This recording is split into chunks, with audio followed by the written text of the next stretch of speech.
call our meeting to order. And the first thing I would like to do is to welcome everyone to the October 7th, 2013 meeting of the Abingdon Town Council. A couple of items I would point out to you, one of which is that prior to each meeting, our council receives a package of materials that give us background information concerning the issues that we'll be considering for the night's meeting. There is a copy of those documents on the table that is over to my left. You're welcome to have a look at it if you have any questions or wish to examine that material. The other thing that I'm always last to remember, but did remember tonight, and that was that I ask everyone please to turn off your cell phones, or at least put them on buzz, so we won't be disturbed during the course of the meeting. It'll be an unusual meeting in a couple of ways tonight, but again, we welcome everyone here. That being said, I will ask our clerk, Ms. Cecile Rosenbaum, if she will call the roll, please. Mr. Howard. Here. Mr. Humphreys. Here. Mrs. Lowe. Here. Mayor Morgan. Here. And let the record reflect that 4 council members are present. Okay, thank you very much. And let me get the right agenda here. I'll call at this time on Councilmember Rick Humphreys to lead us in the Pledge of Allegiance. If you all will please stand and join me in the Pledge of Allegiance to our flag. I pledge allegiance to the flag of the United States of America and to the republic for which it stands, one nation, under God, indivisible, with liberty and justice for all. Thank you. At our at our September meeting, Councilmember Jason Berry, on that occasion, resigned to take a full-time position as Washington County Administrator. That left a vacancy that on our town council that had to be filled, and our council has advertised looking for applicants who were seeking applicants who were interested in filling those positions. We've had an extensive series of interviews, and in the course of that process, and given the matter a great deal of thought and consideration. And at this time, I will ask if our council, if you're prepared to make an appointment to fill that position. I'd like to make a recommendation, or I guess nominate Jan Deering as a new council member to replace Jason Berry till next July. Okay. I'll second that, sir. Okay. We have a motion and a second to appoint Ms. Jane During to fill the vacancy that was left in the uncompleted term of Mr. Jason Berry. The person appointed to that position would serve again until July 1st of 2014. If they wish to continue on the serving on the council, it would be necessary for them to run in our next scheduled election, which will be held in May. That being said, we have a motion and a second. Is there any discussion or comment? Mr. Mayor? Yes, sir. Just one comment, and I would just like to say, I would just like to say that in our extensive search and the applicants we received, we interviewed so many of our friends and neighbors from Virginia, and it was very, very hard. It was a very hard decision, I think, to come about, sir. I think that's an understatement. It was really, I can say that I found it to be one of the most difficult decisions I've dealt with while I was on council, but I believe we've made a very good decision. Others? I'll ask our clerk to call the roll, please. Mr. Howard. Aye. Mr. Humphreys. Aye. Mrs. Lowe. Aye. Mayor Morgan. Aye. Before a new council member who has been appointed, or any council member who is elected can take their place with the council, it's necessary for them to be sworn in. And at this time, we have the privilege of having Ms. Trish Moore with us tonight, who is going to be handling the swearing-in ceremony. I would ask our council if we could all come forward, and if Ms. During would come forward, we could perhaps handle that at the present time.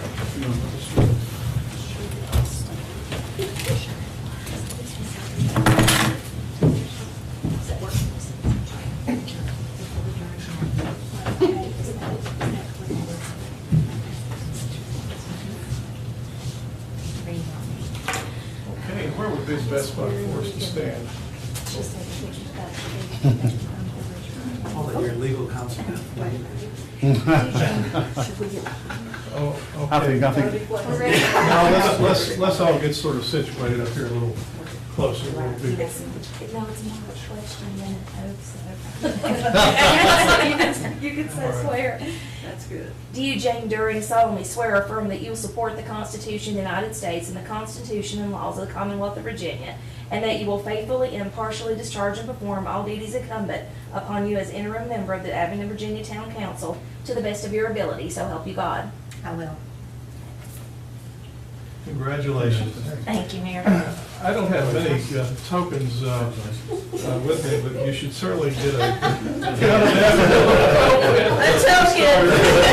We do have a place for you to sit over here at the moment. I believe that a nameplate is going to be obtained in the very near I have future. an interim name plate though. And- Very good. And how about a round of applause? As council members will tell you, that might be the last one you get. Thank you so much for coming and doing this. Oh, we do appreciate it, and this adds a little bit to Let's the. get- Come let's here, get over here, please. Please come with us. Circuit Court Clerk. Okay. Good, that's really nice. Okay. All right, Mr. Kelly, come over here. Let's get one more. Ms. Rosenbaum, come forward, please. Okay. First time we our picture taken. Okay. Okay, let's,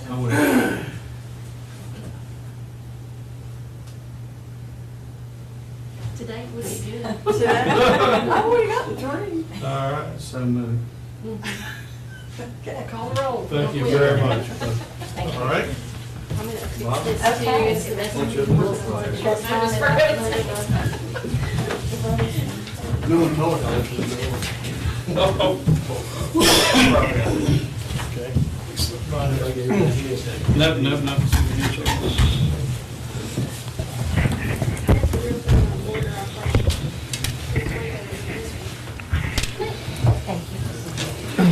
Rick, were you surprised? Shocked. Not from the charts, just that she was interested. You could have done that. Thank you. I agree. I will say this, we had 9 individuals who applied for the position.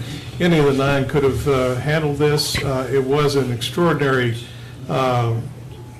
process to sort through it and do this. I believe this was the first time the council has done it in 16 years. We hope that we won't be doing it again anytime soon, but I can honestly say that I'm very pleased with how we handled the process as a council. We welcome Ms. During, and we thank you for your willingness to serve and to be on board with us. Thank you, it's my honor. You're welcome, and as I've said to you several times already, I'll say it again, we will do everything in our power to help you be successful. Thank you. And very good. And now you're an official voting member, although you may have to abstain on the next item. Thank you very much. Well, not on this one, actually. At this point in time, we have several employee acknowledgements that we need to make, and I'll turn that over to Mr. Kelly. Yes, Mr. Mayor, members of council, it's always an honor for me to recognize town employees for their longevity with the town of Abingdon. Tonight, I'm able to recognize 2 of our employees, one of which is whom is here tonight, and the other one could not be here. First, I would like to mention that Chris Kestner has been with the town of Abingdon as an equipment operator with the town shop and the Public Works Department for 10 years now. And Chris is unable to be with us tonight, but we will present him with his 10-year plaque and 10-year pin. It's quite an accomplishment, and he does an excellent job in the Public Works Department, as I think Mr. Dew would attest to. Here with us tonight is an employee, and she better smile because she always smiles, Tammy Baldwin, who is the tax clerk in the finance department. Tammy recently received her certification as deputy treasurer. And I would also point out that she's been with the town of Abingdon now for 20 years, which is quite an accomplishment. Tammy is one of the first people you see often when you come through the front doors, and she's somebody that always has a smile on her face and usually has a joke to crack. So I would ask that Tammy come up at this point in time and receive her 20-year plaque and 20-year pin, and please join me in congratulating Tammy.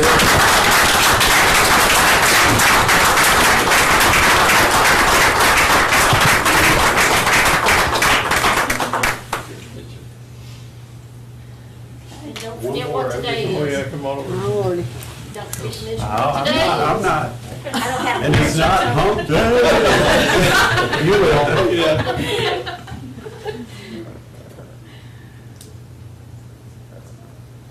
Mr. Humphries? Yes, ma'am. Oh, good. And wear this pin proudly, and today is Tammy's birthday.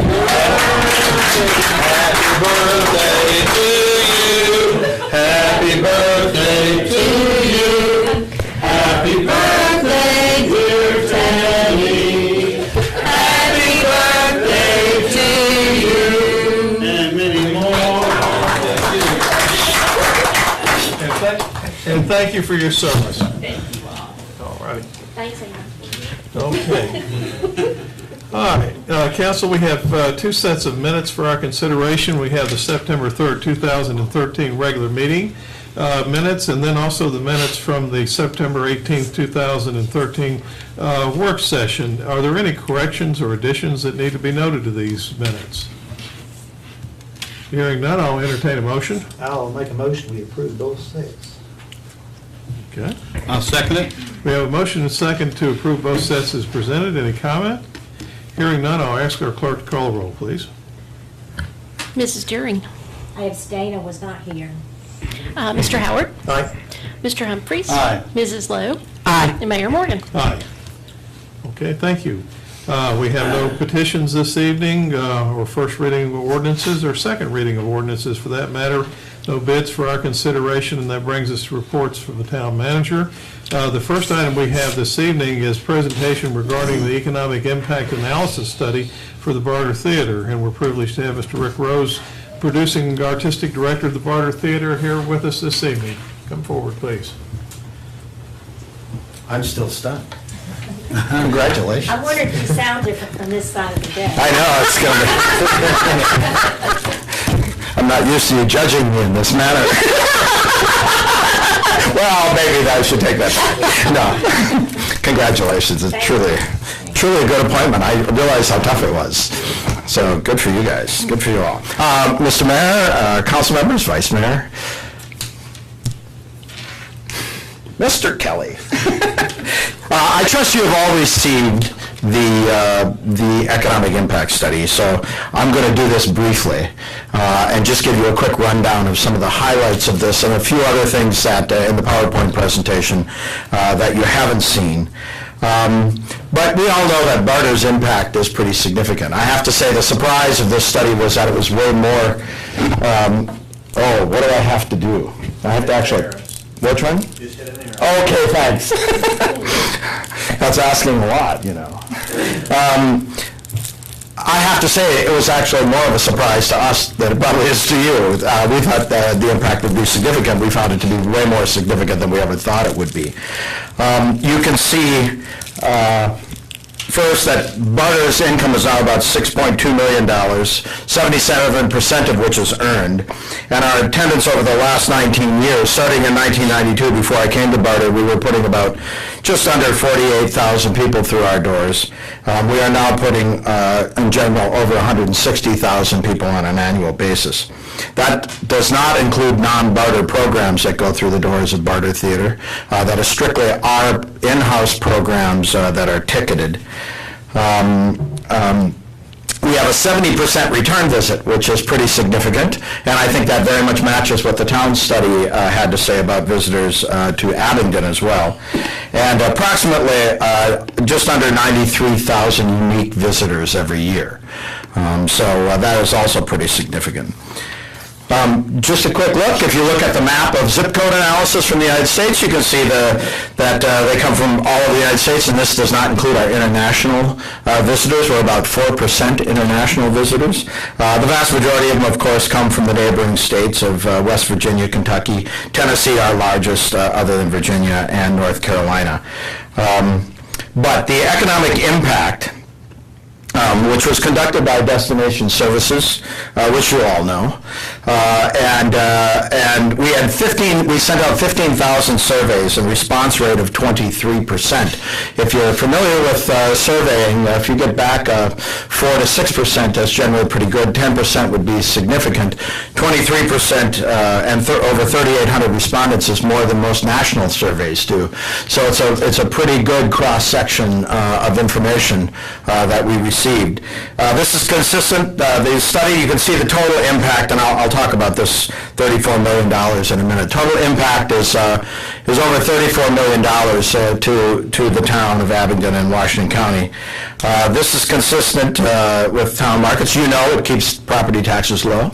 Certainly helps the coffers. It generates jobs, and we'll talk about both those in a stat in a minute. But the three most important things, I think, are the quality of life issues. 97% of the surveyors indicated that quality of life influences were very high for Barter Theater. The average on these kinds of surveys is closer to 48 to 50% on quality of life being high or very high. That means only 3% thought Barter Theater was not a major factor in quality of life. And impact on the image of Abingdon, 93% very high or high. So both of those things, I think, are significant. People relocating here and living here and coming here and returning here. And that's the high return rate of 70%.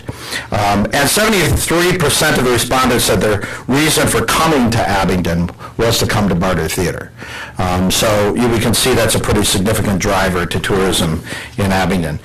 This is probably the most significant information, and this was in your packets with the study. You can see the direct spending. In other words, this is dollars spent by Barter patrons, almost $21 million in direct spending. You have indirect spending and then induced the ripple effects for a total of $34 million in economic impact. Business taxes, almost $2 million in direct spending. Indirect, another $250,000, and then just under $430,000 in induced ripple effects, for a total of about $3 million in tax effects on the region. Labor, income to labor, almost $11 million, $6 million direct. Almost $2 million indirect, and another $2 million induced or ripple, for an $11 million, and it's a job employment, 372 direct jobs, 51 indirect, 62 induced, for a total of 485 jobs that are directly influenced one way or another through Barter's impact. Meals and lodging to Abingdon. Abingdon does about $910,000 in lodging tax revenue. That's a 239% increase from 2000 and a 17% increase from 2010.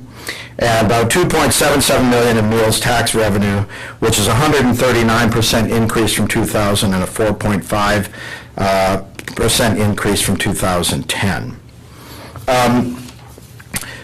I threw this in here for one reason, and I don't know if you can read it or not very well. If you look on this, this is Southwest Virginia and tourism spending overall, tourism impact. Washington County is listed fourth in, I think this is 2004, and now has moved up into third place behind Montgomery and Wythe counties.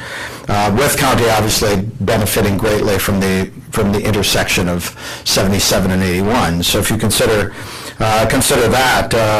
Washington County's done very well in terms of Southwest Virginia and tourism spending, which is rapidly on the rise, tourism spending in Southwest Virginia. The one thing I point to, because I'll speak to this at the end, is if you look at growth in the last 10 years, Washington County is fourth from the bottom on the growth list. And the reason for that is, A, we've been in a heightened position, but B, it means there's lots of room for growth for us in the future. And that's one of the things the study very much pointed out, is I don't think we can rest on our laurels. I think it is always, for all of us, to continue to look for continued growth and ways to grow in the tourism industry. Here's the observations from the study. There's lots of opportunity for generating additional revenue. All of our studies, all of the study indicated that people were willing and desired to spend more money in Abingdon, but there was not the opportunity to do so. They desired to stay longer, they desired to do more, and so I think as we look over the next 5-10 years, we should all look at ways to help pursue that. The big emphasis from the study for us is we're leaving a lot of money on the table that people are willing and desire to spend. And any way we can help that, I think, together as partners is going to be good for Abingdon. Barter Theater is at its capacity in its production facilities. I've been saying that for several years now. We have a couple of new programs, including the Project Wheel, which is doing amazing things in the schools, and we simply have no capacity to increase our effect to other school districts because we have no ability or facilities to be able to grow. We have very limited activities for barter patrons after shows. We've been, part of this survey was the folks who come to the theater talking about what there isn't to do after the show, and the fact that they have discussions outside the theater because there's really nowhere to go. So this is we've been talking about this for years too, and I think it's time we do something about it. There's not enough strategy cooperation between venues, and by that we mean within the town of Abingdon. The study suggested that we start to host monthly meetings with the Martha Washington Inn and other restaurants and other venues in Abingdon, so that we all begin to cooperate more and work more as a tourist attractions together to give the tourists a better experience. And I know Kevin's working on some of those issues as we speak. Retail is not leveraging the barter brand. In other words, even within the town, they're not using barter theater enough. They're not using barter theater items. They're not leveraging the brand, and the town as a whole could leverage the barter brand more for attracting more tourists. Parking issues. We all know there's parking issues. We all know Valley Street tends to be empty, but our people just refuse to park on Valley Street. But overall, if you come to a theater, we had a show we had shows the other night. We had 350 people at the main stage, and we had 125 people at stage 2, and parking was still overflowing onto Park Street, Church Street, Main Street, and Valley Street. We just don't have sufficient parking. Our parking was built with in mind that buses would take a certain percentage of parking. As we see the bus industry begin to flounder and fall, we're getting more cars, obviously, because we've maintained our attendance despite that, which means, if you had 60 people in a bus, you now have 30 more cars in the parking lot. So parking is an issue that we all really have to address. It was probably the #1 negative issue about barter in the survey, was parking, despite the fact that they love the new lot. The barter experience definitely encompasses more than just attending a barter. The experience flows throughout the town, and you can hear it from the restaurants that are doing well and treat their patrons well, and really let them know, ask them if they're going to the theater from those that don't. And so that barter experience we need to kind of help pervade throughout the town. Again, I know Kevin's working on some of those issues. And then Barger obviously is a major anchor for tourism and the quality of life. This is a look at projection at the next 10 years. We did kind of some suggestions from where we might go with barter theater through this survey. We have the potential over the next 10 years to generate Tourism spending over a 10-year period of $263 million.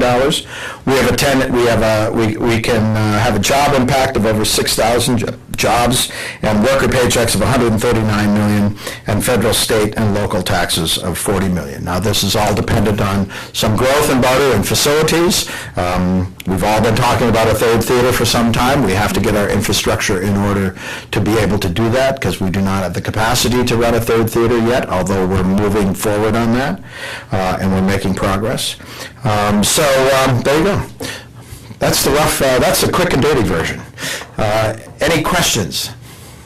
You know, just one observation, when you said parking, it always astounds me that people will drive down the hill and turn to Park Street and park in the back and walk uphill instead of walking a block from the municipal parking lot. I can't get that. I don't understand. Yeah, well, the crossing Cumming Street, if you've looked at your own pedestrian studies, plus every pedestrian study done, crossing Cumming Street is one of the worst things to do in the United States.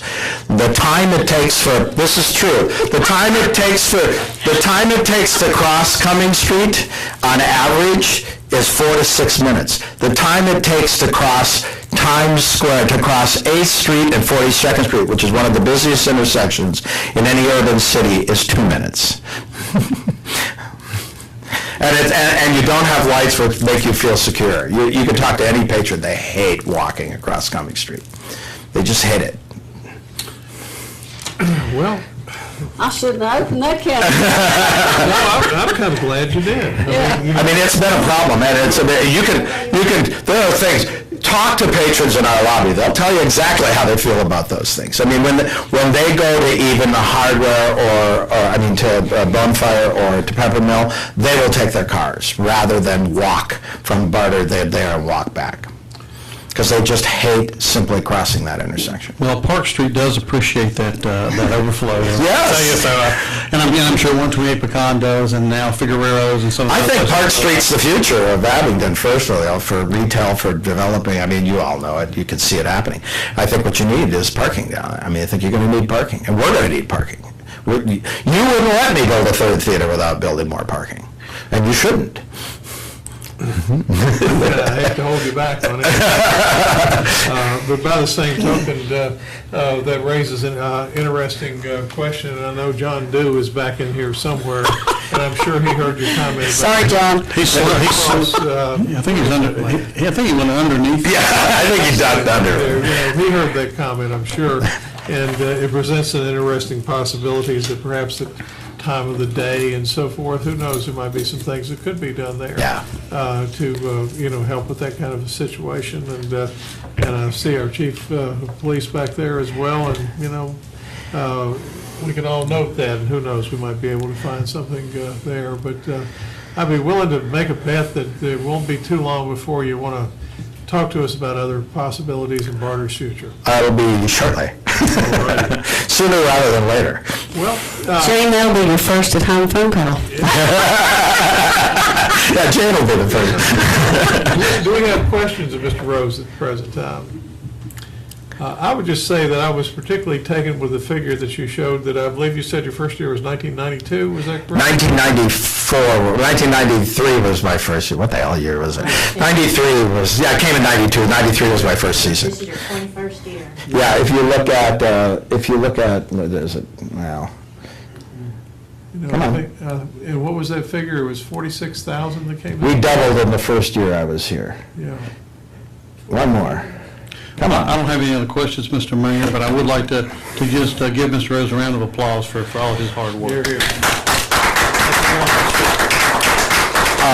Let me commend Mr. Kelly and the work that's being done by the Abingdon CVB now in tourism. I think we're making incredible strides. I think the brewery has been a huge, huge step forward for Abingdon. I think the work that you've done on Park Street has been a huge step forward. So I think we're making incredible strides, but I think we're on a roll, and I think I'm hoping we can make that move faster and better. So if we all just work together on it. Well, very good, sir. I think our town is moving forward and doing well, and You don't have to convince anybody up here in terms of the role the BARTA Yeah. plays in that. And we thank you for a job well done. Thank you all for the great work you guys are doing. Congratulations. Thank you for that. Thank you, Rick. Okay. At this time, we have another item on our agenda, the authorization of our town manager to work with Davenport and Company to move forward to solicit bids from local, regional, and national banks to obtain quotes for refunding opportunities for possible debt service savings. Mr. Kelly, would you care to walk us through that, please? Yes, Mr. Mayor, members of council, if you'll recall, we had a financial retreat, and David Rose from Davenport and Company participated in that retreat as our facilitator. At that time, he made some recommendations, one of which was some of the existing debt that the town had was ripe for refunding at a much lower rate in terms of saving the debt service. He made a recommendation that we go out and seek some solicitations. This type of refunding of debt does not require public hearing because it is not incurring additional debt on the town. It is simply trying to refinance existing debt at a lower rate. The town would not be obligated financially in any regard for any fees for Mr. Davenport or his company or bond counsel until such time as we would determine that we were getting a much lower rate. I would point out to the council that the last bond issue we did a few months ago, we got a rate of about 2.5%, which was the lowest rate I can recall outside of our sewer fund rate, which was 0%, which is unheard of, that has ever been had by the town of Abingdon. The current refunding issues have rates that range from 3.5%, I believe, up to around 4%. And there's a strong possibility that we can get rates below the 2.5 level at this point in time. So I've been working with David by telephone and through email for the past several weeks or months since he was here in talking about this. He will be at the VML conference next week and has already arranged to try to meet with our contingency to discuss this further. But I would just like council's authorization to go out to seek some rate quotes to see if we can get a better rate, and then we'll compare the rate reduction with any fees that we would incur to see if we're going to come out in the long run. All right, council, does anyone have any questions of Mr. Kelly in this matter? Okay, then I would, entertain a motion authorizing him to solicit possible bids working through Davenport and Company to explore the potential for refinancing part of our town's existing debt. So moved. So moved. Okay, and is there a second? I'll second that. Okay, and I'm not going to restate it. I'm just kind of winged it there. So, any further discussion about this matter? Okay, Ms. Rosenbaum, if you'll call the roll, please. Ms. Deering? Aye. Mr. Howard? Aye. Mr. Humphries? Aye. Mrs. Lowe? Aye. And Mayor Morgan? Aye, thank you. We have two resolutions tonight for our consideration. Excuse me. Excuse me, Mr. Mayor, there's a third thing on the reports from the town manager. It was on about the Kevin. He's looking at the wrong. Okay, now I do have, I had that situated in another place in my own mind, but I'm willing to let Mr. Costello come forward at the present time.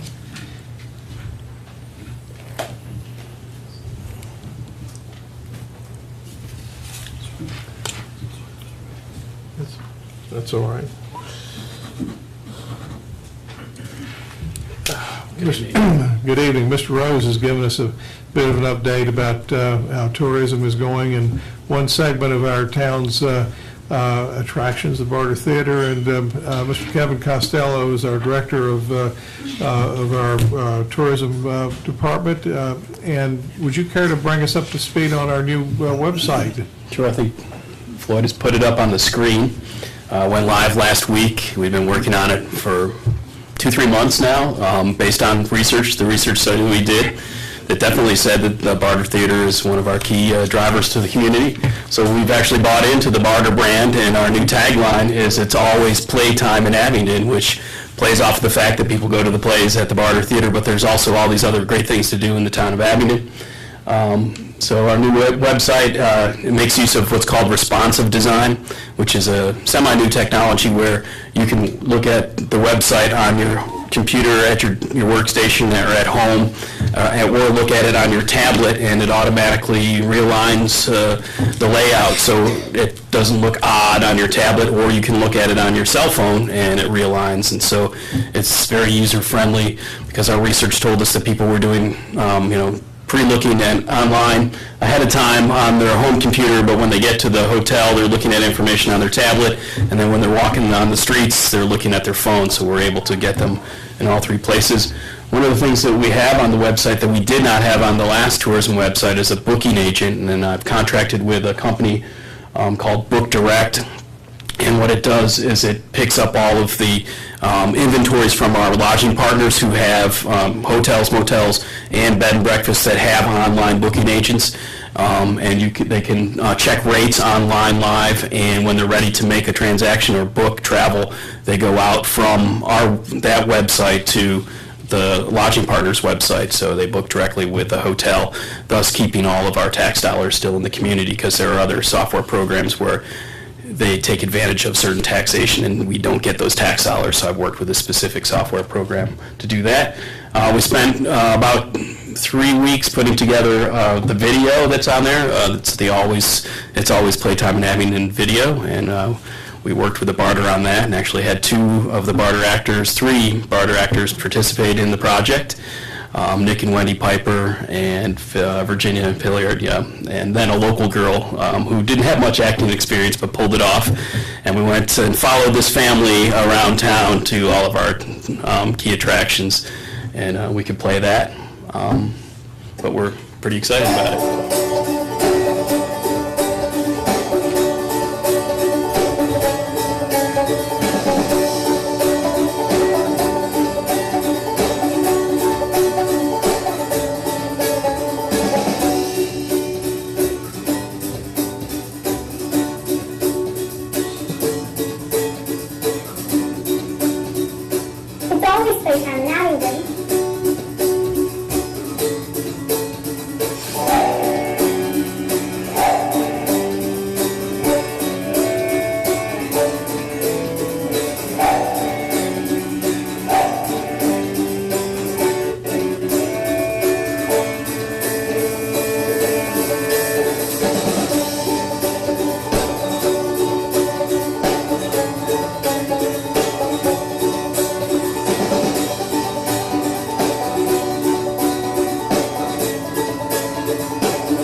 Playtime in Abingdon.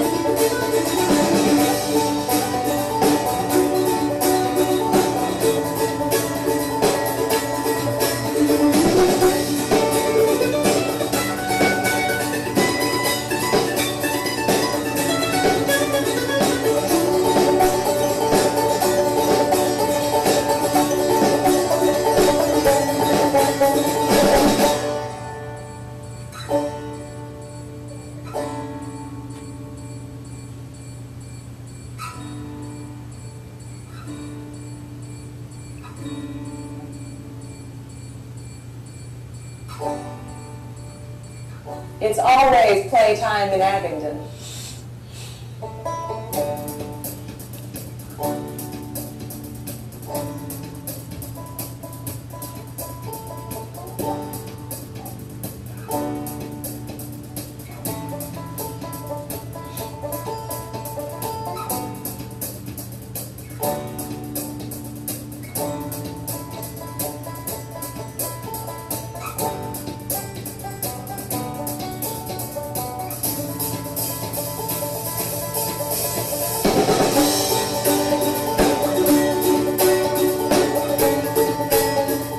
It's always playtime in Abingdon.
in Abingdon. All right. So the band is Annabelle's Curse. They're a local band, and so they did the background music for that. Almost 98% of the people in it are local. The AT scene, we had to fake that because we got rained out that day, so that's the videographer's wife and their dog. But other than that, everybody else is pretty much local in it, and pretty good thing. We like it. Yeah. I think I'd like to visit that town. Yeah. Yeah. That's the point. Well, and the response so far to the new website and video has been very positive, I guess. Yeah, you see, we were going to try to finesse how we launched this whole thing, and in order to embed the video in the website, we had to upload it to YouTube. So when that happened, it went to Tennille's Facebook account, her personal Facebook account, because she's the admin, and within 2 seconds, like, and it just went crazy. So we're like, well, we better announce it, and it's been viewed over 6,000 times in the last week and a half, so pretty good stuff. Very good. Yep, yep. Step in the right direction, like Rick said. We're making good progress and moving forward. Well, it's a pleasure to see you come together, and I know we've had a lot of efforts over the years to get a good and functional website and to really be out there telling our story. And we thank you for all your department has done. Glad to do it. Does anyone have any questions of Mr. Costello or comments at the present time? I don't have any questions. I can just tell you that at the Tourism Advisory Committee meeting and at all that I have attended this year, the tone of the meetings have changed significantly from the last time I sat on the Tourism Advisory Committee, and the Arts Depot and Wholesome Mountain Artisans and all the groups that are represented are very excited about the activities and the numbers they're getting, and there's very little negativity during those meetings these days. So, congratulations. Yeah, it's not an easy thing. That is not an easy thing to do. Okay, we thank you very much. All righty. And for an item that's a little less exciting than that, we have consideration of a resolution of the Council of the Town of Abingdon for the purpose of an irrevocable election not to participate in the Virginia Local Disability Program. Ms. Deborah Atkins Vance, is she here? Or Mr. Mayor, she's had some health issues and is unable to be here tonight, but I can handle it. If you would, please.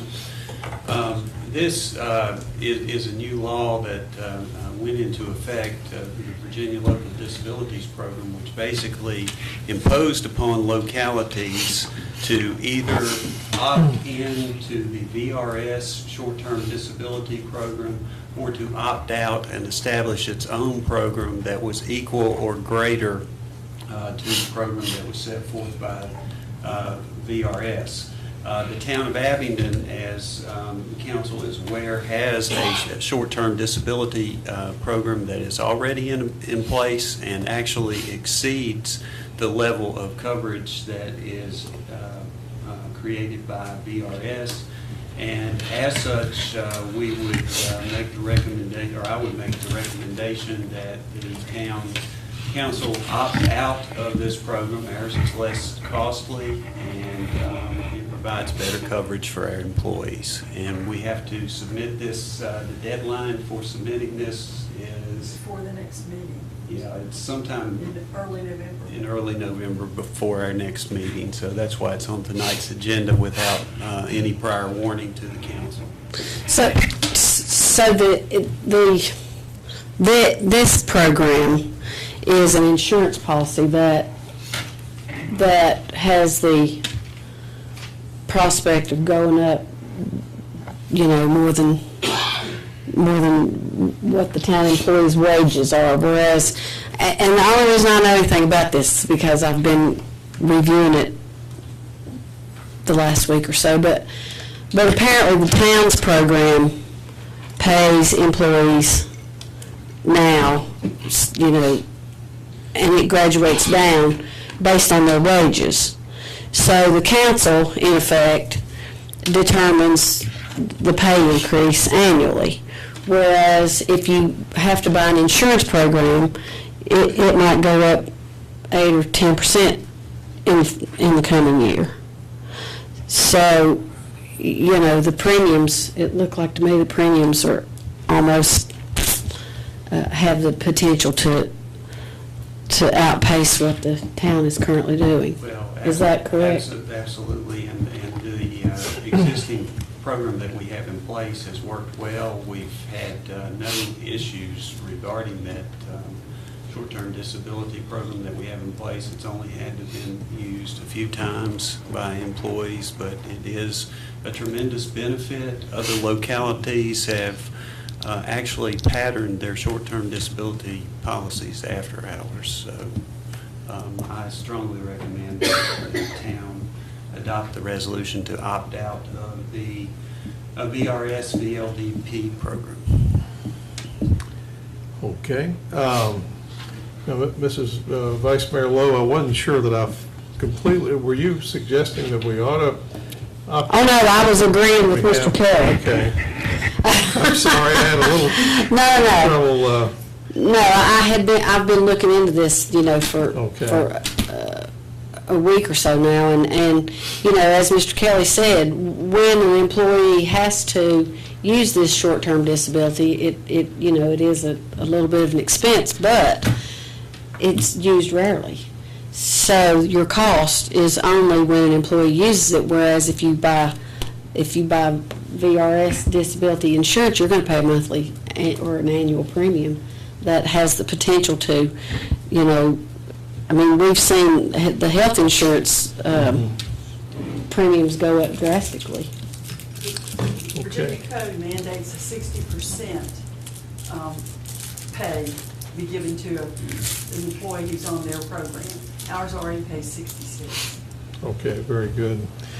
All right, now, customarily I would read the resolution into the minutes. I don't seem to be able to find it on my. You want me to do it? Like this? If you have it handy, Mrs. Love, would you read the resolution, please? It says, whereas by enacting Chapter 11.1 of Title 51.1 of the Code of Virginia, the General Assembly has established the Virginia Local Disability Program for the payment of short-term and long-term disability benefits for certain participants in the hybrid retirement program described in Virginia Code 51.1-169, and whereas for purposes of VLDP administration, an employer with VLDP eligible employees may make an irrevocable election on or before November the 1st, 2013, requesting that its eligible employees not participate in VLDP as of the VLDP effective date of January 1st, 2014, because it has or will establish and continue to maintain comparable employer-paid disability coverage for such employees that meets or exceeds the coverage set out in Chapter 11.1 of Title 51.1 of the Code of Virginia, with the exception of long-term care coverage by January 1st, 2014. And whereas it is the intent of the Town of Abingdon VRS Employer Code 55300 to make this irrevocable election to request that its eligible employees not participate in the VLDP, and now therefore it be resolved by the Council of the Town of Abingdon, Virginia, that the Town of Abingdon irrevocably elects not to participate in the VLDP because it has or will establish and continue to maintain comparable employer-paid disability coverage for such employees. And it is further resolved by the Council of the Town of Abingdon, Virginia, that as an integral part of making this irrevocable election, the Town of Abingdon certifies that it has or will establish and continue to maintain comparable employer-paid disability coverage for such employees. Okay. Any questions about this matter or comments? I'll entertain a motion.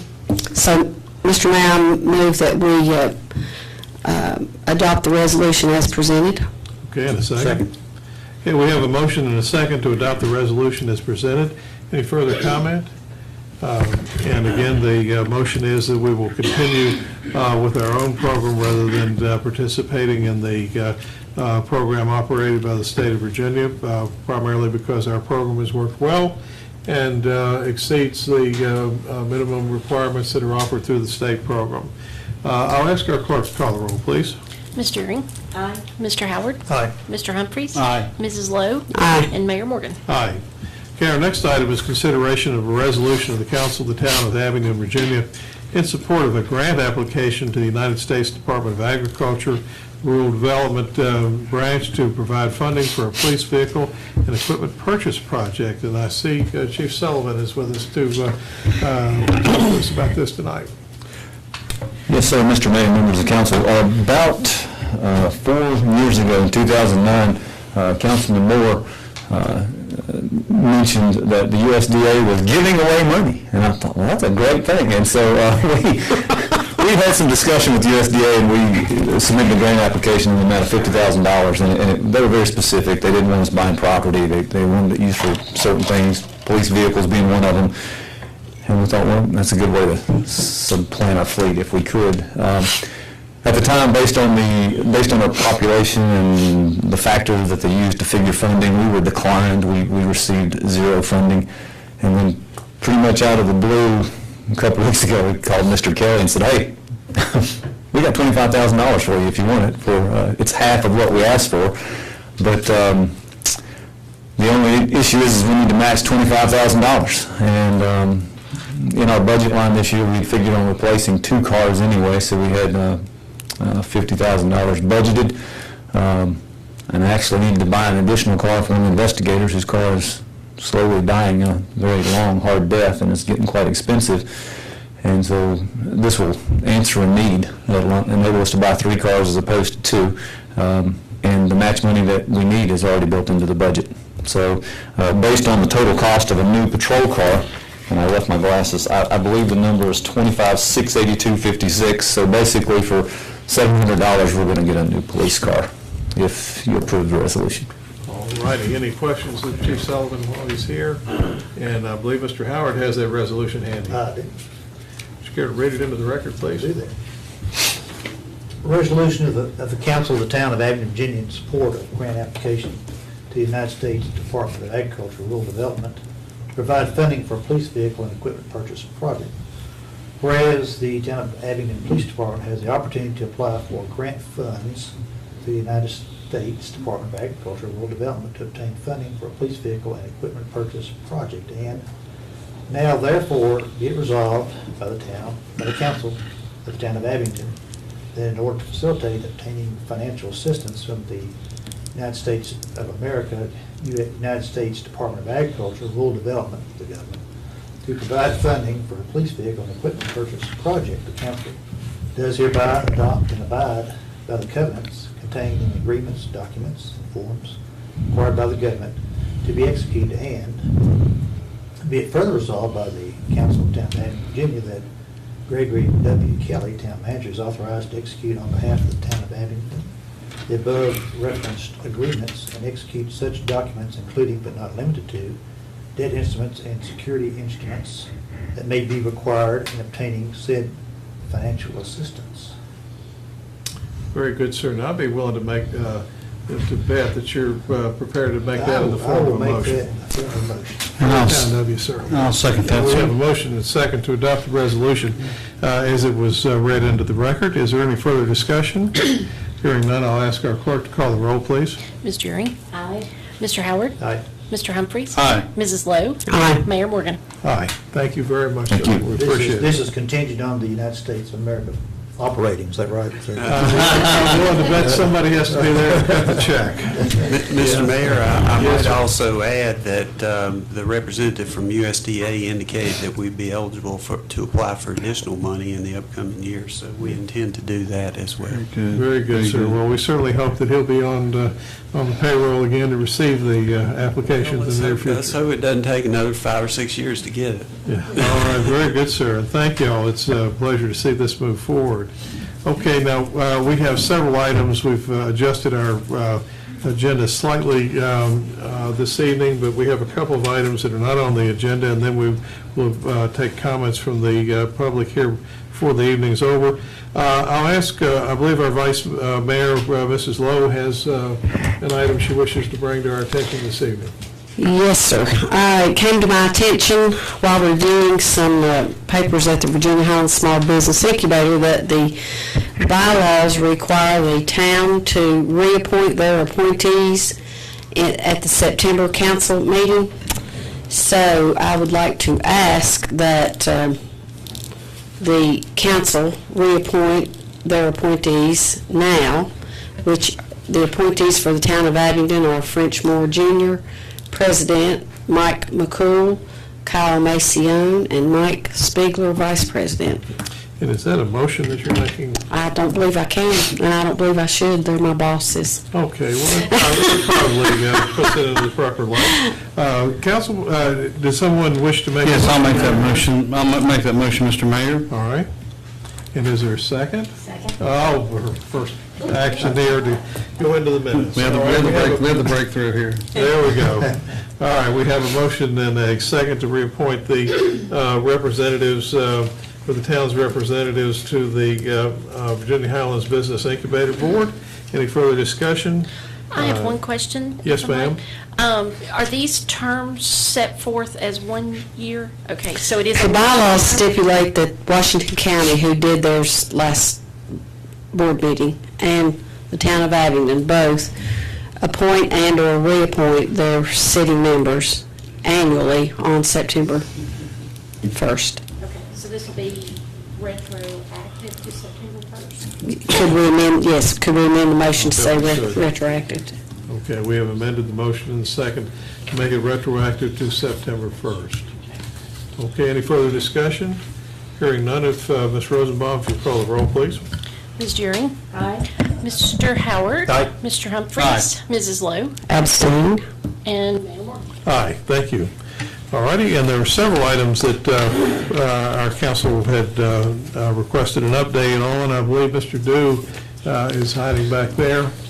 And if we could get you to come forward and to bring us up to speed on several items, the Country Club Estate project would be a good one to begin with. Okay, so I'm up here for a little while. Mr. Mayor, members of council. No energy, no sugar for energy. Help keep the job moving. All right, I believe I'm asked to give updates on three of the bigger or more prominent projects we have going on in town. I'll start off with Country Club Stormwater Management or Improvements Project, and I can say without a doubt the project has started, and we have the contractor has gone ahead and done a lot of trenching and conduit installation for the utility relocation. So he's also done a good bit of work. He's done just about all of the work that he possibly can do until the utilities finish relocating their cables and lines. But so we've already even got our first pay application. So it's official. It's underway. It's moving forward. We're, I think, good terms with the residents out there. Everybody's been, I think, very cooperative out there. A lot of positive attitude and support out there. So if there's any questions about that one. And complimentary, they have been. Good. Very good. Well, it is a pleasure to see it. Actually, some of us never thought we'd live long enough to actually see this happen. And I'm not kidding when I say that, but I hope to live long enough to see it finished. And do you have a theory of when that will be? It will be next spring. I feel pretty certain. I'd love to say that that it would finish before the year's out, but the good news is after AEP has one more section of line to lay on the downstream end of the project. And they're supposed to have that finished by Wednesday evening or early Thursday. And that opens up the contractor to do the major road crossing and start the actual channel construction from the downstream end up. And they do need to start from the downstream end up. So once that gets started, I don't know exactly how much progress they can make before the nastier weather sets in, but it'll be a significant start to get that crossing done and underway. So we'll just see. But we've got almost all of October and probably a little bit of November where they can still do some grading work and still be able to get matting and seed and straw down before the end of the year. So it's positive progress. Very good, sir. And again, with our council, I think speaking on behalf of the council, I can say that we sincerely appreciate the work that you and Mr. Smith Ms. Eisenhower have done to make all this come together, not forgetting Mr. Kelly, Ms. Rosenbaum. It's been a major undertaking to make all this happen, and I'm confident we will all be pleased with the outcome, and it will improve both the quality of life and the value of property in that neighborhood. It's been a long time coming. Very good. Okay, thank you, and you have a full plate these days. I think so. Long time coming, Chapter 2. We have the pedestrian improvements project. We have secured all the easements. We're waiting on one signature, but he does have it in hand. And with the revisions that we're required to do, based on all the discussions with the easements, the consultant has made those changes on the plans and has submitted the revised plans to VDOT for review. So it's in their hands. I plan on meeting by the end of this week with the VDOT local administered project coordinator and see what else it takes to get this thing to bid. So we'll be able to bid it out again here soon. Well, very good, sir. And people do ask us, well, how hard is it to build a sidewalk? I'll be glad to have a conversation with anybody about that. Very good. Just give me an afternoon. Well, and that's also been a real team project that you folks have had to make this come together. And I will say that I took a drive yesterday out to look at trestle number 7, and if you'll bring things up to speed on. Long time coming in Chapter 3. Yeah, the trestle project is coming along just fine. The contractor has, as of today, I think he has poured 13 of the 35 foundations that are required for the different bents for the new trestle. He's also poured both of the concrete abutments and wing walls. So they've got 4 more they're going to pour, I think, Thursday. So they're just steadily moving along each week with that. What's really going to take shape here soon is the timbers for the actual trestle itself are starting to come in. The shipments are starting to come in now. And the contractor's going to be able to start on that the timber part of the trestle here probably within the next few weeks. And so I think once that starts, everybody will really kind of see it come together, see it take shape. And they can start on part of that trestle before the concrete's all finished. So that's getting ready to take off soon. And again, an estimate of when that will be completed. The contract goes, I believe, until the first part of February. So I'm hopeful that maybe they'll finish before then, but that is the contract time that they do have to finish the project. Okay. Very good, sir. Is there anything else that we need to be brought up to date on? Not that I can think of, unless anybody else has any other projects. Any questions? Okay. I thank you very much. There is a lot going on, and we appreciate your efforts to move things forward. Thank you. All righty. Now, at the present time, if there was, I believe that was all the updates. Somebody correct me if I've missed one here. I don't believe I do. Is there anyone who wishes to come forward at the present time from those who are assembled here this evening to address the council? These folks over here, please. Would you care to come forward? Is a dry erase board permissible? I'm sorry? Is a dry erase board. Yeah, sure, that'll be fine. Do we, I don't have an easel. okay. And I'd ask, sir, if you would introduce yourself for the record. My name is Billy Palmer, and I live at 1260 Hill Street, Abingdon, Virginia. Okay. And I'm, I think one of the negative ones, Mr. Humphreys warned a new council member about. Okay. I'm here because of the fire, traffic, and noise. Oh, Hill Street. And it's a poor, it's not meant to be exact. He has an easel there that we may be tall enough. You have to stretch as much as we would. You can see it on we're okay, you know. We're all right. I previously talked to Mr. Kelly last year, Mr. Sullivan, and I don't remember the town planning coordinator. It might have been him. Okay. And y'all have got safety comes here off of Lee Highway, which where it goes on down to 2 lanes, and it comes into 1 lane right here. Takes a wide area of the road next to a concrete thing people won't go for it. Okay, which is fine. That helps the fire traffic and the public. Okay, right there coming through. Then you curl up, and the fire traffic is going up and coming out right here, and I live right here at night. And y'all, it's just something inherently wrong with the system when the fire people, complete strangers and stuff, has got a right over your road, and you're blocking the residents of that area from going out and traveling on that road right here. You're taking the cones and curling it up. And I ran into that Saturday night, the last night of the fair. I was out trading, and I come up this way. And I thought that you had said last year that hopefully this new road section right here would make a difference and get y'all turned around and did the same thing exactly.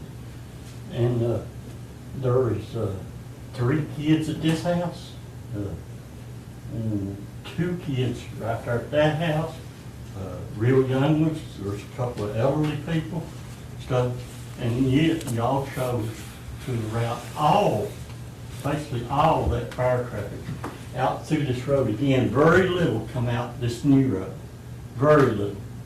And what I would like for you to do is stop this right here and make this one way for the town, and on the, like to have it entrance only on that side of the signs, like no exit right here, and require all fire traffic to exit out this way. And it leaves the residential areas alone. And I sort of put this in, but I don't know, I would be going to residential alone on this street. If you open this right of way up, which exists but is not in use, but that would be going to residential wrong on this street. I would stop this gate.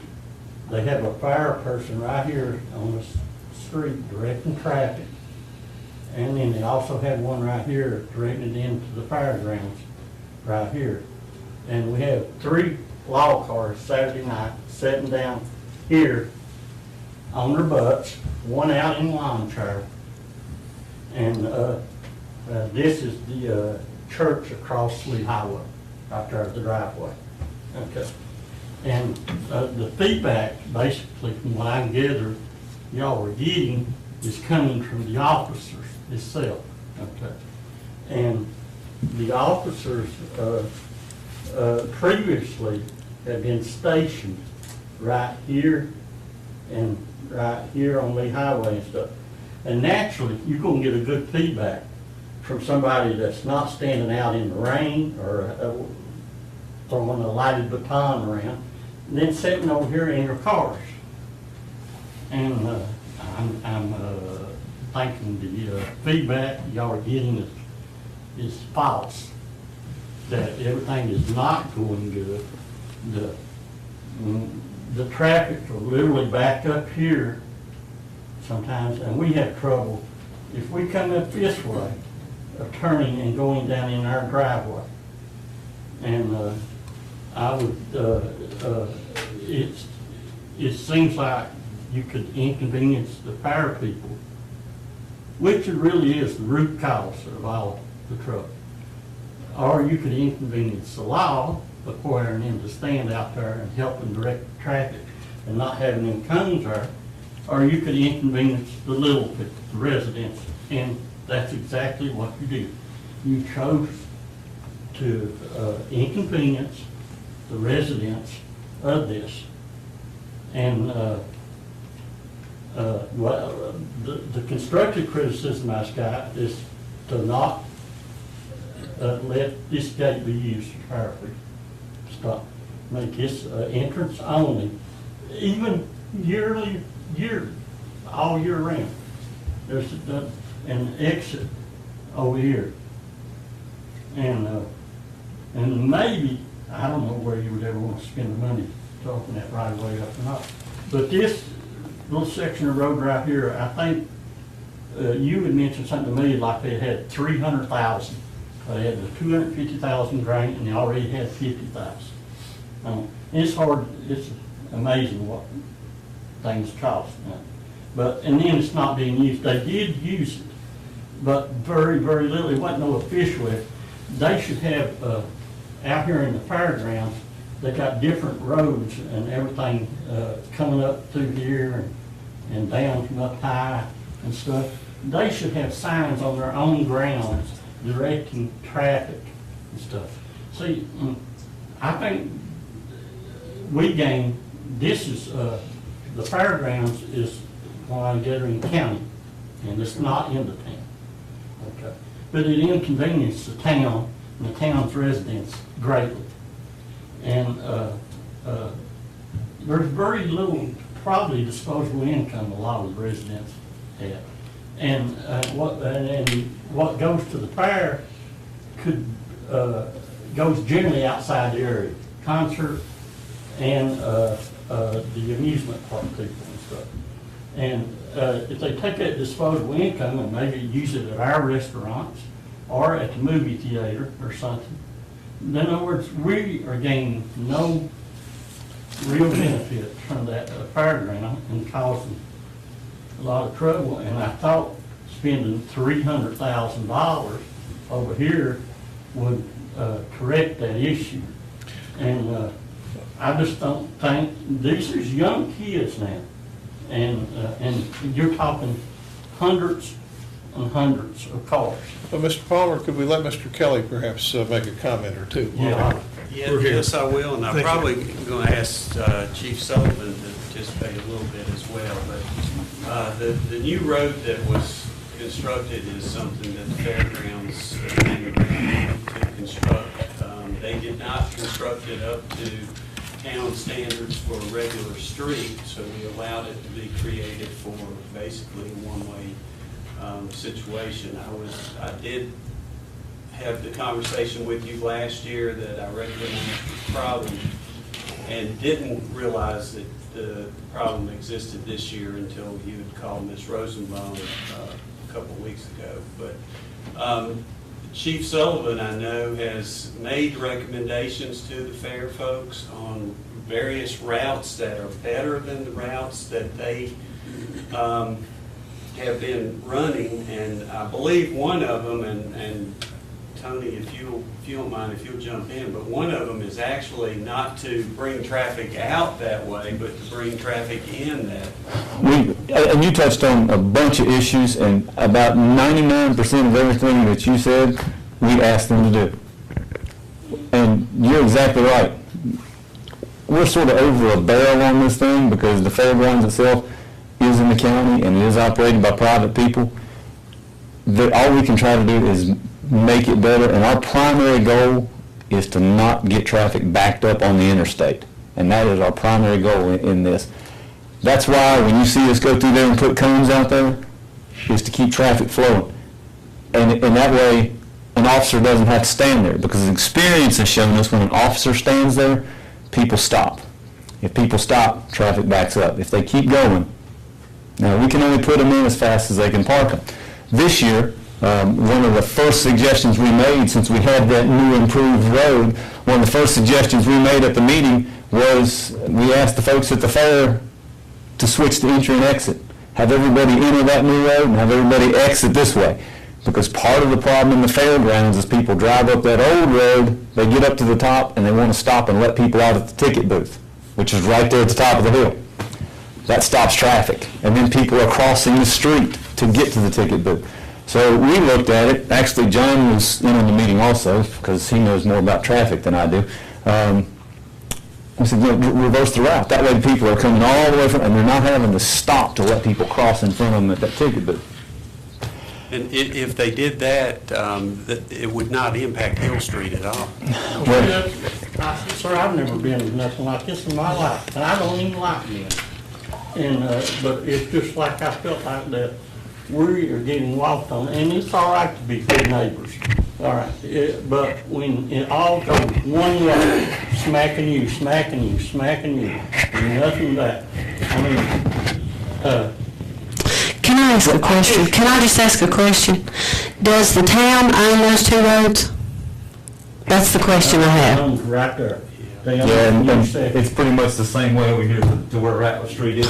So we don't have to get their permission if we don't want to for our roads leading to there? They've got a gate right here and a gate right here the fire people do. Yeah. Well, and her point is just this, that, if those are roads that are controlled by the town up to their access point, then we do have the ability to have some control over it. Now, we need to work with the parties involved. And I have a feeling that we can probably persuade them, based on the experience that you're describing, to be a bit more cooperative than perhaps they have in the past. Well, and some of the suggestions you made about signage, they had signs printed up directing them to the exit. That new road was used as an exit this year. The traffic that you saw coming out of this side were people who were doing drop-offs and leaving. Now, the only problem that they told me, they had signage up there directing people to come out that road. The only problem that they told me about the switch that I wanted to do, they said, first of all, it's a new road, it's a new year, we don't want to do it. I understand that. Getting trailers hauling cattle and horses across that road, which is pretty much an unimproved gravel road, is a little precarious. And they didn't want to commit to saying, well, we can go everything up that road because of the number of trailers that they bring in. So I don't know if that's going to get fixed. And here again, this year, we charged the fare for the traffic. That did not come out of our taxpayer dollars. That was actually billed to the fare. When you say charged, the fare you're referring to are police officers. We charged for manpower and equipment for barricading that road. Yeah. In years past, they paid Washington County Sheriff's Department significant funding to work traffic control. Our officers went unpaid. This year, we insisted that our officers be paid.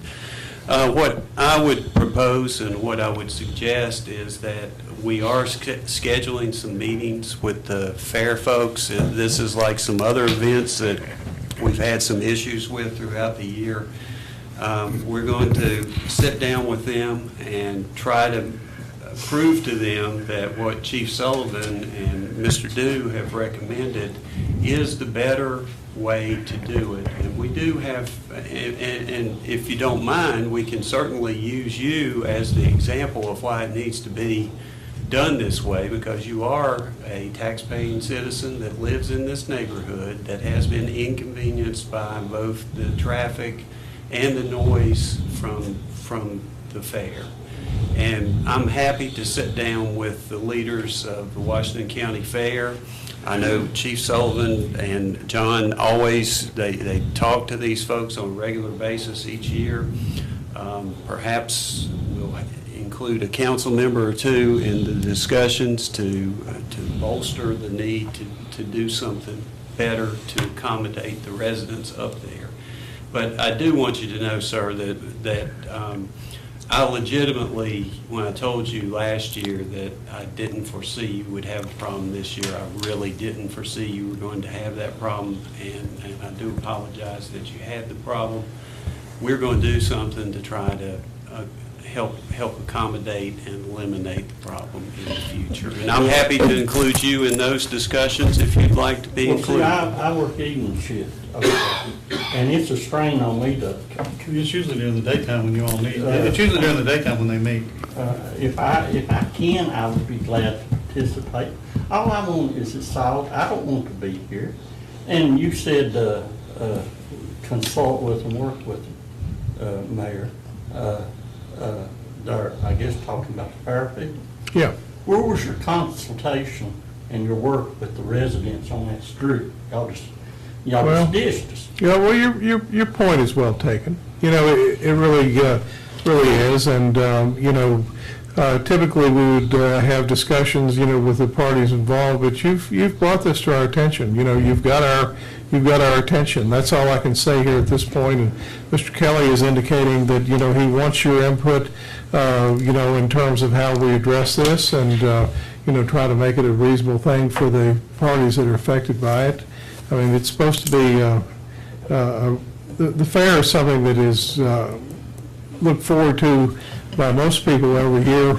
But if you live there, it can be another story. And you certainly have our attention on this, and I think we can assure you that we will do our best to try and have as little, do what we can do to have as little inconvenience there as possible for you folks. Okay. That was the traffic issue. Can I? Sure. Noise? Okay. I drove home Saturday night. Okay. And I was literally sitting in on my porch, which was totally enclosed, no windows open, and the door closed, and playing my TV, and heard the fire noise over that. I couldn't make the words out. It was, I think, who was playing Saturday night? I don't know. Chubby Check. I don't know. Okay, it was brilliant. Okay. It was totally uncalled for. Well, and you're talking to somebody that goes to rock concerts. Yeah, yeah. Well, and I think probably the same thing's going to happen here is that that's town has a noise ordinance, but that's in the county. Well, and not only that, but our own noise ordinance goes on to 11 o'clock. I understand your how you feel. I live on Bradley Street, and our town puts on some excellent concerts and so forth, and I can, sitting in my living room is just like being there. But it's some of it's good music, and so I guess what I'm saying is there are some things that we can solve. I don't know that we can solve all the problems that you're raising, but we can try to make sure that the parties involved are aware that people do live there. Right. Well, the people on the street has really been through a lot. Okay, they've been through the eminent domain of the airport. Okay. Yeah. Which nobody likes. Nobody likes it. Not even y'all, I don't think. Okay. And then the traffic issue, and then the noise issue, and the noise is going to get loud because the eminent domain of the airport proceedings is going to cause all trees up there to be cut, which is a natural blockage for sound. So it really does need to be attention paid to both issues, but my primary reason up there is traffic. Mm-hmm. And I just feel I just can't make sense of it when complete strangers have got a right to come out your road and you don't, and you live on that road. And I would ask that you keep it in mind and not wait till September or August. Go ahead with it so the fire people can make plans whether they suit it or not. And I don't care whether them cattle trailers have problems getting up. They'll grade the road. They'll fix it. If they're forced to, they'll fix it. Well, as I indicated, we're starting to have those discussions now. So we're just now beyond the fair. So we're going to try to get it all ironed out well in advance. And like I say, you're more than welcome to be a party to those meetings. And I will probably bring your name up to the folks at the fairgrounds to just let them know that you have been here before the Abingdon Town Council requesting that some action be taken, and we'll do our best to see that it's much better next year. Okay, I appreciate that. You see, what happened last year was I was given a couple of phone numbers for me to contact the traffic. And I was thinking, it's not my responsibility to, it's y'all's. I want to give you something else, and this is the same thing I told you last year, and I want to tell you again, I want to make sure you're clear. I'm going to tell you, police officers are the dumbest employees in the town, because we don't know of anything that goes on until you call us and tell us. And that's the nature of our business. So here's what I'm going to ask. When it's going on, don't wait, and I'm going to give you my card with my cell phone on it. I want you to call me. Mr. Sullivan, they were 3 cars, and you might even be one of them. Some nights I was, but here's the issue with that. We're here, we're not here. I know, but see, you're looking All right. straight up there, and all that. Well, we're going In fact, one of you, I had to... Well, we're going to do better next year. Yeah, and that's, yeah, there you go. But when the problem is going on, call that cell phone number. Yeah. Oh, no problem. Thank you, Mr. Palmer. Thank you for, first of all, bringing it to our attention. And second, I think that's a great presentation you put together. It's my wife's easel from her nursing study. We may even want to borrow that when we have our meeting. It would probably be pretty good to have I that. know it's antiquated. No, it's good. I wouldn't erase that if I was you. No, I'll leave it right there when you have your meeting. You might, yeah. Actually, can you put that up so I can take a picture of it? Uh-oh. Well, no. You can if you want to. Did you draw? No, because when we talk to the Now, fair people, that could be off, that's not proportional. no, it's good enough though. Because when we talk to the fair people, and Yeah, they're not gonna believe that somebody No, well- did that. I was nervous, I'll be honest with you. You've done, You did a great job. I'd say some. You did a great job.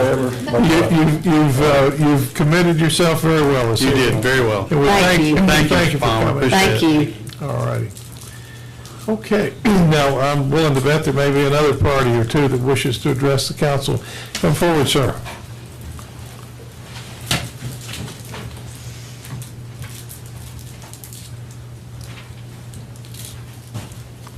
Yes, sir, I'm Mike White. Me and Mr. Steve Burke addressed the council on September the 18th and about some concerns we had with the fire department, and you said to come back and see you on the meeting night, and we're here to see what your answer is.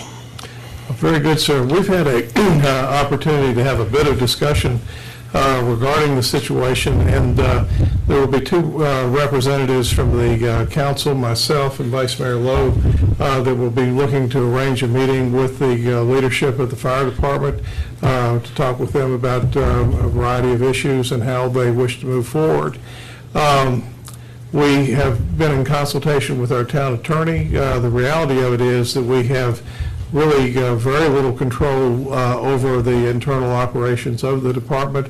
We appoint the chief, we appoint the vice chief, we provide funding, but in terms of the operations of the department, who's accepted as membership or for membership, and their bylaws and so forth, we have limitations in terms of what we're able to do there. But we are going to be moving forward and having a meeting hopefully during the month of October with the leadership of the department, and use that opportunity to explore some of the issues that have been brought to our attention.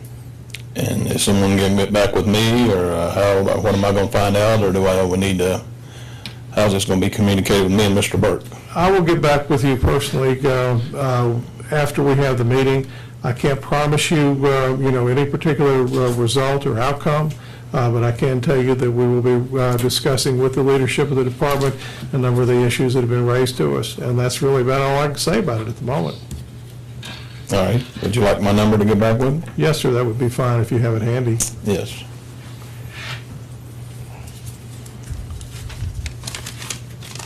Okay, what is it, please? 276-451-0081.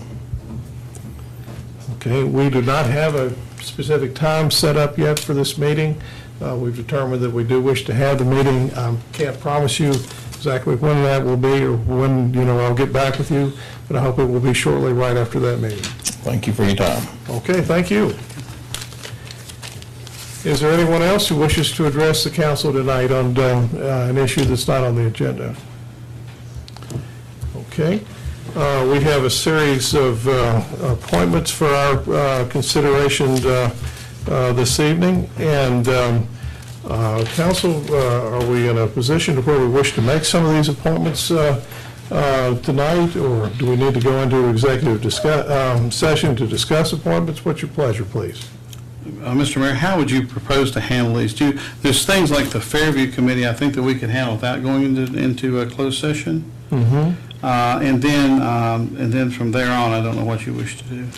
I'm open to an idea or two about it. We'll just go into closed session and talk about it. I think that might be the best. Okay. We have an awful lot. I move that we go into closed session pursuant to Virginia Code 2.2-3711A1 for the purpose of selecting members for the boards and commissions for the town listed on the current agenda. So moved. Second. Okay, we have a motion and a second to go into closed session for the purpose of reviewing possible appointments to town committees and commissions. Any further discussion? I'll ask our clerk to call the roll, please. Ms. Deering? Aye. Mr. Howard? Aye. Mr. Humphries? Aye. Mrs. Lowe? Aye. And Mayor Morgan? Aye. I'm not sure how long we'll be in there.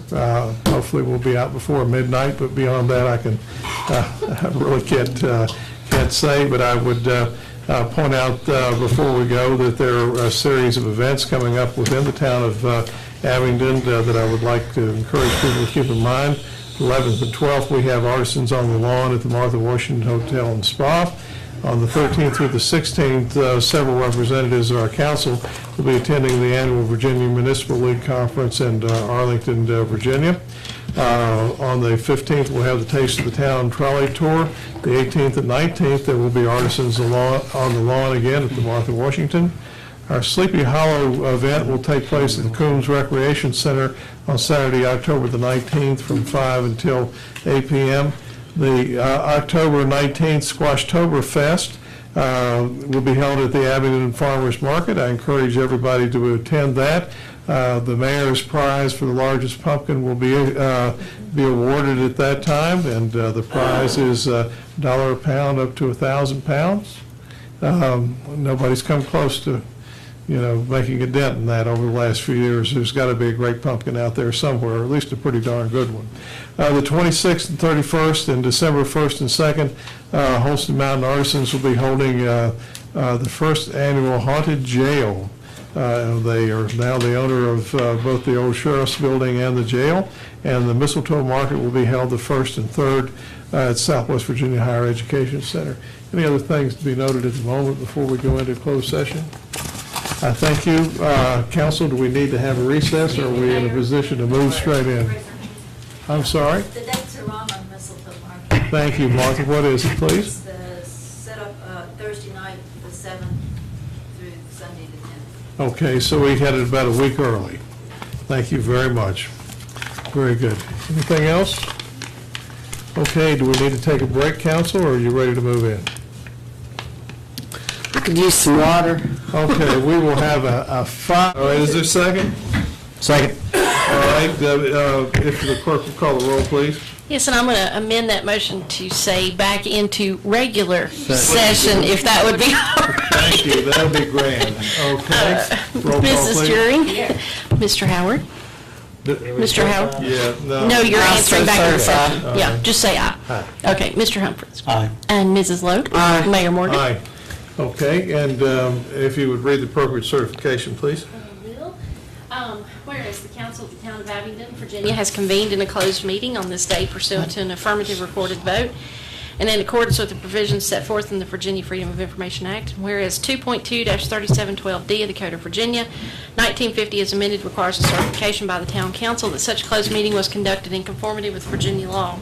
And now therefore be it resolved that the council of the town of Abingdon, Virginia hereby certifies that to best of each member's knowledge, only public business matters lawfully exempted from an open meeting requirement by Virginia law were discussed in closed meeting to which this certification resolution applies, and only such public business matters as were identified in the motion convening the closed meeting were heard, discussed, or considered by the town council. If you agree, please answer with "I so certify." Also certify. I so certify. I so certify. And I so certify. I think we are officially certified.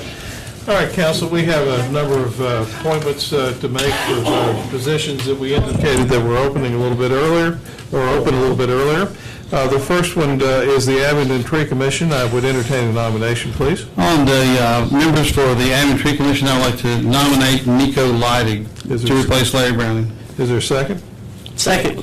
Okay, we have a motion and a second to appoint Nico Leidig to the Abingdon Tree Commission to replace Mr. Larry Browning, who served us well but was not eligible for reappointment. Any further discussion? Hearing none, call the roll, please. Mrs. Berry? Aye. Mr. Howard? Aye. Mr. Humphrey? Aye. Mrs. Lowe? Aye. Mayor Morgan? Aye. And our next series of appointments relates to the Fairview of Abingdon Committee. I would call upon Councilman Humphreys to perhaps make nominations of individuals and possible terms of office. Thank you, Mayor. Thank you, Mayor Morgan. With a pleasure, I'll do this. I'd like to nominate Lois Humphreys and Vicki Hall for 1-year terms, Don Hay for a 2-year term, Ron Stevenson and Mac Johnson for 3-year terms, and Carol McCroskey for a 4-year term. Okay, we have the nominations as listed. Is there a second? Second. Okay, any discussion? Hearing none, I'll ask our clerk to call the roll, please. Mrs. Deering? Aye. Mr. Howard? Aye. Mr. Humphreys? Aye. Mrs. Lowe? Aye. Mayor Morgan? Aye, thank you. Our Tourism Advisory Committee, after lengthy discussion, we determined that there were actually 3 committees, or 3 positions available for that committee. At least that's the current theory. And I would perhaps ask our Vice Mayor if she'd care to make nominations for that position. Mr. Mayor, I move that we appoint Janet Woolwine, Martha Keys, and Ben Jennings to the Tourism Advisory Board. All right, we have a motion and second to appoint Janet Woolwine, Martha Keys, and Ben Jennings to the Tourism Advisory Commission. Any discussion? Hearing none, I'll ask our clerk to call the roll. Clarify who made the second on that motion, please. I believe it's Mr. Howard. Okay. Mrs. Deering? Aye. Mr. Howard? Aye. Mr. Humphreys? Aye. Mrs. Lowe? Aye. Mayor Morgan? Aye. Mr. Mayor, may I just note to Cecile for her information that Bob Castle is still listed on the Tourism Advisory, and he was replaced by Susan Yates. Jim Cowart is no longer a member of that board, and we are replacing Polly Malley due to a resignation.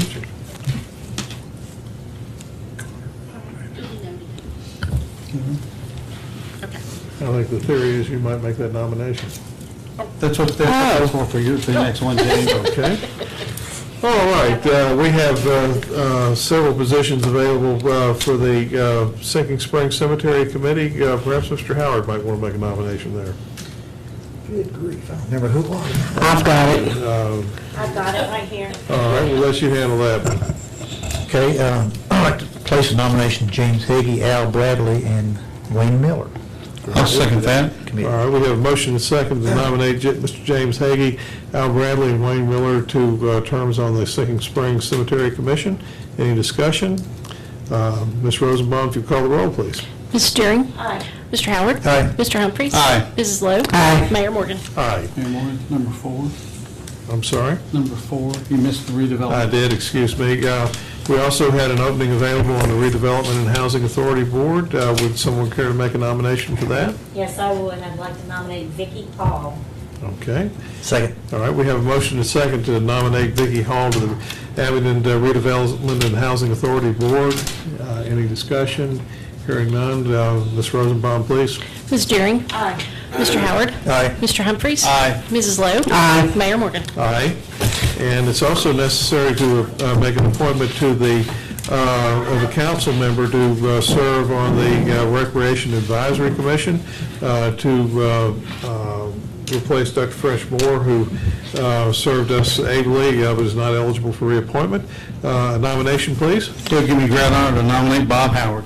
Second. All right, and we have a motion to, with great honor, to nominate Mr. Bob Howard, and I bet the second was just as honored. And any further discussion? Hearing none, Ms. Rosenbaum? Mrs. Deering? Aye. Mr. Howard? Aye. Mr. Humphreys? Aye. Mrs. Lowe? Aye. Mayor Morgan? Aye, thank you. And it's also come to our attention that the recent resignation from council left a vacancy on the Board of Architectural Review, and I'll welcome a nomination for that position, please. Mr. Mayor, I move that we put Ms. Jane Deering on the Board of Architectural Review to replace Mr. Jason Berry. Okay, is there a second? I'll second. Have a motion and second to appoint Ms. Jane During as a council representative on the Board of Architectural Review. Any discussion? If our clerk will call the roll, please. Ms. During. Abstain. Mr. Howard. Aye. Mr. Humphries. Aye. Mrs. Lowe. Aye. Mayor Morgan. Aye. Thank you very much. And we may have additional, thank you for everybody's patience as we work through this. We've made, I think, very good appointments, and we'll have other appointments in the next few months.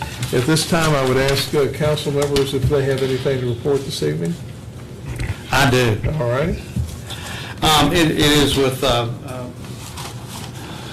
great trepidation that I want to announce, and of course we all know the passing of Martha Weisfeld, who was an icon in the town of Abingdon. And of course Martha was survived by 3 children, Ann, Mary, and Robert, and my condolences go out to the family. I think that the council will join in those condolences. Martha was, as I said, not only an icon in this town, but she tended to be a moral force in this town and trying to bring the reckoning of the right in her mind to bear. And I think it was with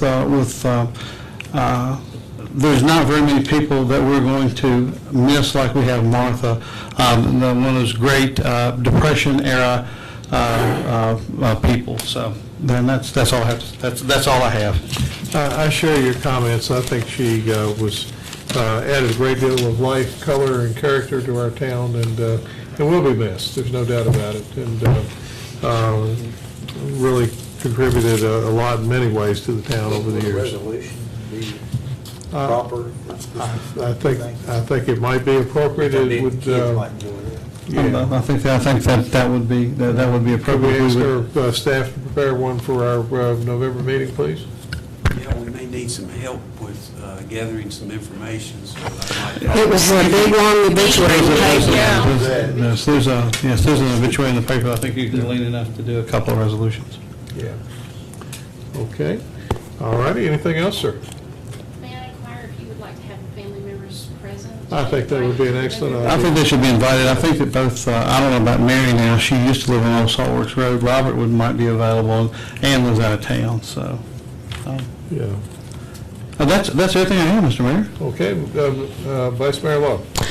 I attended several meetings in which there was a presentation made by Cherith Marshall, who is the new county planner, and they have a new project because they're updating their comprehensive plan, and it's called Meeting in a Box. And they're asking any group to take a box, and it's got all the information in this box of the things that you would like to see them add to the comprehensive plan. They asked me to ask my board about it, but I don't mind getting 2 meetings in a box, one for the town council if you so choose. And you know, our council and or our planning commission. Right. You know, it's one of those things that I feel like the based on experience that in the past that it's not always occurred to them that we might have an interest, you know, and might be affected by it, or, you know, decisions and actions that they may take might have an implication for the town for the future. So I would encourage you to get one for both our planning commission and our council. And well, I think the council could expand on whatever the planning commission that would be great. comes up with. So anyway, I have that meeting in a box. I meant to deliver the box tonight, but I just forgot it. To time with you, maybe that might be one of our work session items. And then that way, we want to do a special meeting or anything for that, and we'll just do that, maybe next work session. No, we're not going to have one next. It'll be in November. But I do think the planning commission ought to, definitely have an opportunity to. And that'll give them time before we do it. Yeah. I am accepting contributions for a fundraiser that Cancer Outreach is having. My son is actually going to play for that event, but cancer has become something that is near and dear to my heart. So anybody that is interested in supporting cancer outreach, I will not harass you, but I will accept contributions. And that's it. I wouldn't be offended if you harassed me. Okay. Mr. Howard. Just congratulations to our newsman. You're here. Pleased to have you on board. Thank you. It's my honor, and my goal is to be as productive as I possibly can be and not embarrass myself or you or the town. As long as I'm here, you have no problem with that. I can assure you at various times, all of us sitting up here have managed to embarrass both ourselves and the town. Well, I'm honored to serve, and there was so many. I can't imagine how hard the job was, and you had some fine applicants, and I'm just honored to serve. Well, we're extraordinarily pleased that you applied and have accepted, and we're confident you'll make an important contribution to the town. And thank you very much for your willingness to serve. I will mention briefly, I'm not going to go into very many of the details here this evening. It's late, but I have been in consultation with Mr. Kelly about this, but I had a meeting this past Friday, along with Dulcie Mumpower, with Dr. Nolan, president of East Tennessee State University, discussing the status and prospects for the medical school. We will need to have a good hard look at what the possibilities are for that. There are significant challenges that may require going to a Plan B, is the best way I can put it. For the moment, I was very impressed with Dr. Nolan, and he emphasized in the course of our meeting that his university is committed to having a role in southwestern Virginia, and specifically to the town of Abingdon. And he is a thoroughly knowledgeable individual. He has prepared a series of performa and so forth that I found quite useful as far as the medical school goes, and the financial realities. It was some of the best figures that I've seen so far. Have had occasion to talk with Mr. Kelly about this, and I think he will be in touch with his counterpart at Washington County, and perhaps get back with us before too long regarding a recommendation of how perhaps we might proceed or go from here. But I do know that Dr. Nolan will be meeting with many of the stakeholders in this venture over the very near future, including our legislators and so forth. And I can tell you I'm very grateful and appreciative of the involvement of East Tennessee State University in this venture. And that, I think, is about all that I have to say. Does anybody else have anything? I will declare us to be adjourned. Thank you very much. And you didn't even say we're going to look like it's going to be a short meeting. And the one other resignation. It'd been midnight, it would have been midnight.